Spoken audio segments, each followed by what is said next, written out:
रचना आज आपके सामने लेकर आई हूँ संविधान एक जीवन दस्तावेज। लेसन नंबर 2 है पॉलिटिकल साइंस का, क्लास 11 और न्यू सिलेबस पर आधारित है। ऐसा नहीं कि हमने पुराने वाली बुक्स में से कहीं से लिया है। तो पुरानी वाली बुक्स में चैप्टर 9 हुआ करता था, लेकिन लेसन नंबर 2 है हमारे न्यू सिलेबस के अकॉर्डिंग। बच्चों को बहुत कन्फ्यूजन हो रही है, स्कूल से सब लेसन बताए जा रहे हैं और बच्चों को पता चलता है कि वो जो लेसन था वो था ही नहीं। इसलिए प्लीज़ न्यू सिलेबस के अकॉर्डिंग इसी को चेक कीजिएगा कि लेसन नंबर 2 है संविधान एक जीवन दस्तावेज।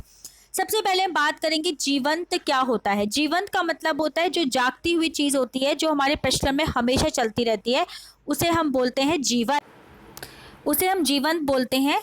संविधान को स्थायी दस्तावेज भी कहना उचित नहीं होगा, क्योंकि किसी भी देश में संविधान में सामाजिक और आर्थिक परिस्थितियों के चलते बदलाव भी आते रहते हैं, तो स्थायी तो ये बिल्कुल भी नहीं है। लेकिन हाँ जीवंत इसलिए क्योंकि हम इसे अपने डेली रूटीन में यूज़ करते हैं। देखिए जीवंत का मतलब ही होता है जिसे हम हमेशा मतलब उसको कारगर करें। देखिए दस्तावेज का तो मतलब होता है एक बुकलेट होना, एक डॉक्यूमेंट होना। अब डॉक्यूमेंट एक को लिविंग बोलना ये तो एक अलग सी बात हो जाती है। तो हम इसी बात पे आज बात करने वाले कि उसको लिविंग बोलते कैसे। अब उसको मैं आपको एक एग्जांपल देती हूँ। सबसे पहले अपने घर पर आई, मैं हमेशा आपको बहुत छोटे से एग्जांपल से लेती हूँ। Okay, I know very well कि आप 11th क्लास में आए हो, नए नए आपको एकदम से सिविक्स जो आप एसएसटी के साथ पढ़ा करते थे वो एकदम से एक अलग सा सब्जेक्ट आ गया, तो आपके लिए भी डिफिकल्ट पड़ता है। सबसे पहले आप अपने घर के एग्जाम्पल से लीजिए। आपके घर में कोई भी डॉक्यूमेंट रखा रहता है, रखा रहता है, बंद रहता है, उसको आप कभी यूज नहीं करते, तो वो आपका दस्तावेज होके डॉक्यूमेंट होके जिसको आप यूज नहीं करते। अब इसमें जीवंत की बात करते हैं। जैसे कि हमने लास्ट चैप्टर में बात की थी, एक रूल बुक यानी कि रूल बना देना, कि मम्मी ने आपको रूल बना दिया कि 8 बजे से पहले आपको घर के अंदर आना ही आना है। तो ये चीज़ ऐसे मम्मी ने किसी डायरी में लिख दिया कि बेटा सुबह आपको 7 बजे तक नाश्ता कर लेना है या नहा लेना है, जो भी काम कर लेना है, आपको 8 बजे तक स्कूल पहुंच जाना है, 2 बजे आपकी छुट्टी होती, 3 बजे तक आप घर आ जाएंगे, शाम को 6 बजे आपको ट्यूशन जाना है और 8 बजे आपको घर वापस आ जाना है। तो ये जो आपने आपकी मम्मी ने आपको बना दिया, आपका टाइम टेबल, आपका टाइम टेबल, ठीक है। अब इसी तरीके से हम घर से बाहर जाते हैं, स्कूल में जाते हैं, स्कूल में आपकी मैम ने आपका टाइम टेबल तैयार किया हुआ है। टाइम टेबल, आपको इस पीरियड में इंग्लिश पढ़नी है, अब आपको इतने बजे से इतने बजे तक हिंदी पढ़नी है, फिर आपको मैथ साइंस या जो भी आपके पास सब्जेक्ट है वो आपको पढ़ना है, आप इस टाइम पे गेम खेलने जाएंगे।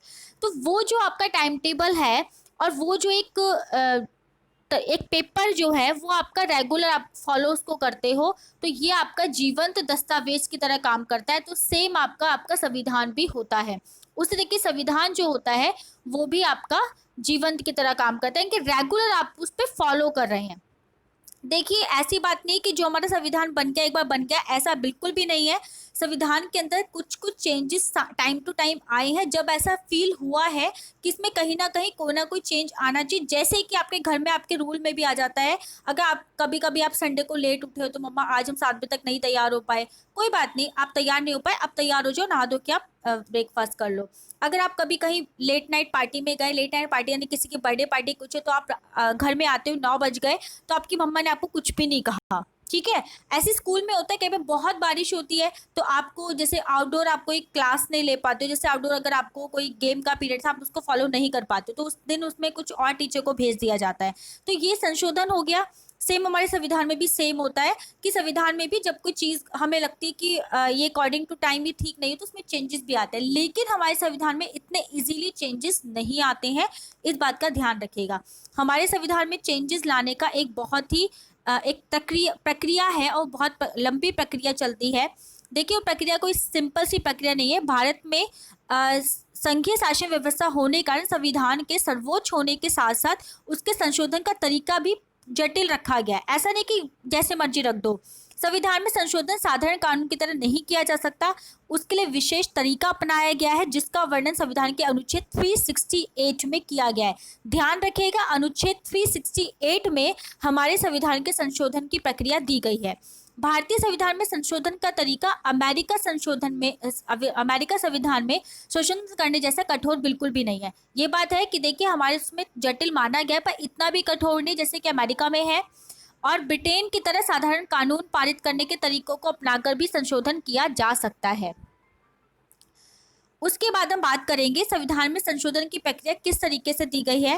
पहला है संसद में सामान्य बहुमत के आधार पर, दूसरा है संसद के दोनों सदनों में अलग अलग विशेष बहुमत के आधार पर, और तीसरा है विशेष बहुमत तथा कुल राज्यों की आधी विधायिका के आधार पर।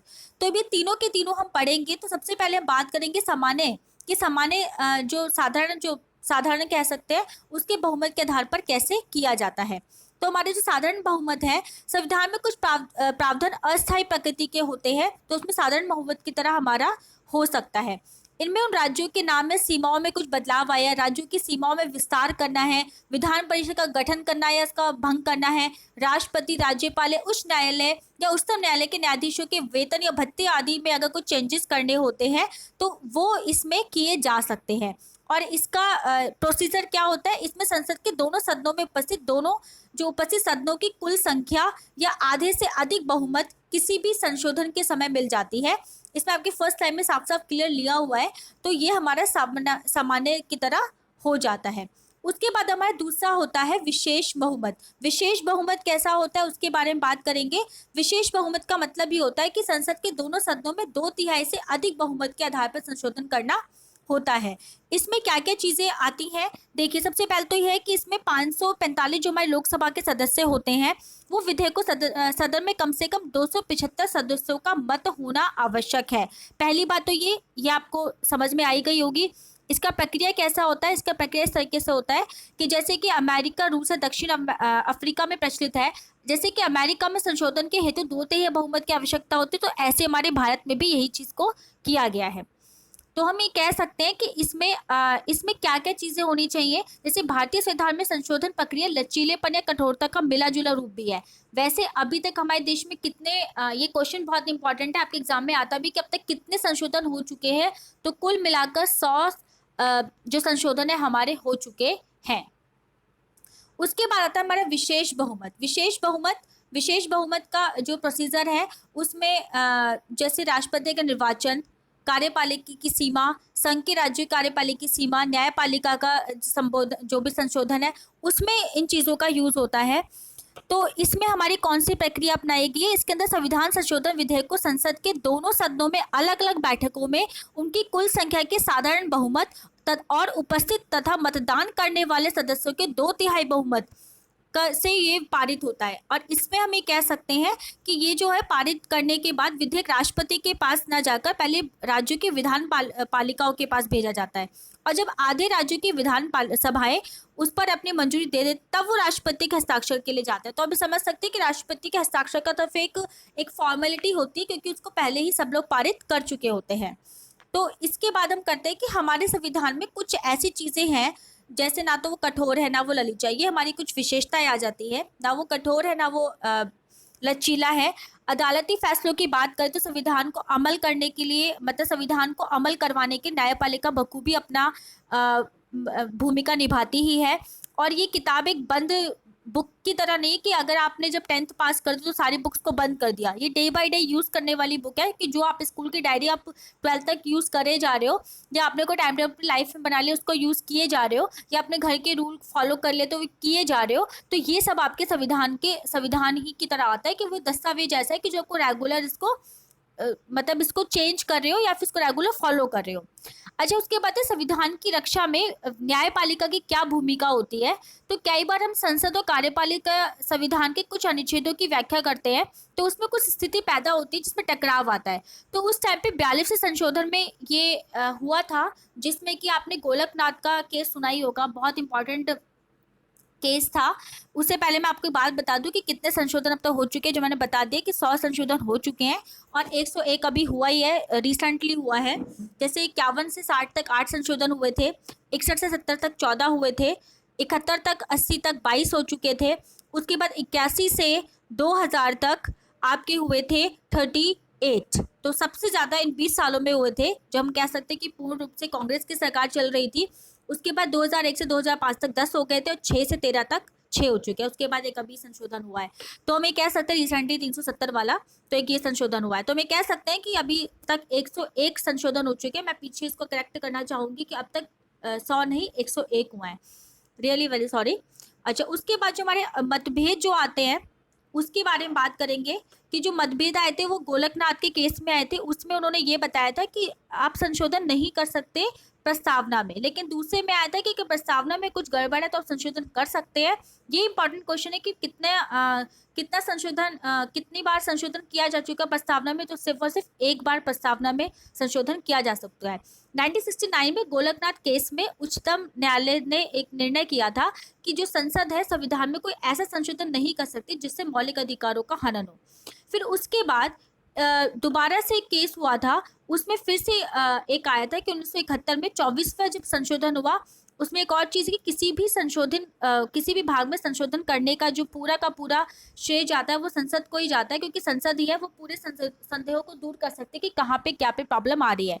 तो हम कह सकते हैं कि दोनों जो उनकी जो रिजल्ट थे वो दोनों अलग अलग थे। उसके बाद हम बात करते हैं क्या क्या प्रावधान इसमें दिए गए हैं। तो प्रावधान बहुत ही सिंपल है कि संविधान की प्रस्तावना में समाजवादी है, इसको समाजवादी लिखा हुआ है, समाजवादी और धर्मनिरपेक्ष शब्द को जोड़ा गया था। दूसरा था कि लोकसभा की अवधि को 5 साल से बढ़ाकर 6 वर्ष कर दिया गया था। उसके बाद नीति निर्देशक तत्वों के अधिक महत्व दिया गया था। उसके अलावा संविधान में मौलिक कर्तव्यों को जोड़ा गया था, बहुत इंपॉर्टेंट है मौलिक कर्तव्य हमारे। उसके बाद 368 के अंतर्गत किसी भी संशोधन को न्यायालय में चुनौती नहीं दी जा सकती, ये बहुत इंपॉर्टेंट है। और सबसे लास्ट है कि न्यायाधीशों की जो न्यूनतम संख्या 5 से बढ़ाकर 7 कर दी गई थी। ठीक, कुछ है जो इंपॉर्टेंट थे इसमें जो हुए थे। उसके बाद है संशोधनों का वर्गीकरण। संशोधनों का जो वर्गीकरण 3 प्रकार से होता है, तकनीकी, संविधान की व्याख्याएं और आम सहमति के माध्यम से संशोधन। तो तकनीकी में हम क्या कह सकते हैं, तकनीकी का मतलब होता है हमारा कुछ संशोधन तकनीकी व प्रशासनिक प्रकृति के थे जिन्हें संविधान के मूल उपबंधों को स्पष्ट करने के लिए किया गया था, जिसमें मूल जो चीज़ें थी, जो मेन चीज़ें थी वो चेंज नहीं हुई थी, सिर्फ और सिर्फ कुछ चीज़ों को, जैसे 60 से बढ़ाकर रिटायरमेंट की जो एज थी वो 62 कर दी गई, सर्वोच्च न्यायालय के न्यायालयों का वेतन बढ़ा दिया गया, कुछ इस टाइप के थे। तो तकनीकी हम ये कह सकते हैं। उसी में सारी चीज़ें जोड़ी गई थी कि 5 से 6 साल तक बढ़ा दिया गया था, ये सब कर दिया गया था। उसके बाद है संविधान का मूल ढांचा। मूल ढांचे की संविधान की जो मेन व्याख्या थी वो क्या थी, इसमें ये था कि संसद के पास संविधान की मूल संरचना को बदलने का कोई भी अधिकार नहीं है, इस टाइप की बातें थी। संसद के पास संविधान के किसी भी भाग को बदलने या संशोधन करने का अधिकार है, लेकिन वो जो मूल चीज़ है, यानी कि जो मैं बात करती हूँ प्रस्तावना की, वो चेंज करने की कोई भी उनके पास कोई भी एक अधिकार नहीं है। उसके बाद है आम सहमति के माध्यम से संशोधन। आम सहमति का मतलब यही हम कहेंगे कि जब कोई ऐसा लगता है, कहीं भी फील होता है कि यहाँ पे संशोधन करना चाहिए, तो सभी विधान पालिका, विधान परिषदों, लोकसभा, राज्यसभा, सबकी बातों को आम सहमति मानकर इसमें संशोधन किया जा सकता है। तो हम लास्ट में ये बात कह सकते हैं कि जो भारत में सबसे महत्वपूर्ण चीज़ यही है कि हमारा जो संसद है उसी की सर्वोच्चता मानी जाती है, और संसदीय लोकतंत्र ही जो है जो आम जनता की बात को करती है। तो इसीलिए हम कह सकते हैं कि जो डेली यूज में, यानी कि जो गतिशील जो हमारा ये जो दस्तावेज माना जाता है, और ये जो दस्तावेज है समय समय पर चीज़ों को चेंज भी करता है, और ये अस्तित्व मतलब देखिए पिछले 70-80 सालों से यही चलता आ रहा है, और इस दस्तावेज के अकॉर्डिंग ही हम लोग अपना काम करते हैं, अनुभव सीखते हैं। तो ये सारी चीज़ों की वजह से जो संवैधानिक जीवन दस्तावेज माना जाता है। तो मैं कह सकते हैं कि दस्तावेज हमारा बहुत ही इंपॉर्टेंट है। आई होप सो कि आपको ये चैप्टर समझ में आ गया होगा। Thank you so much.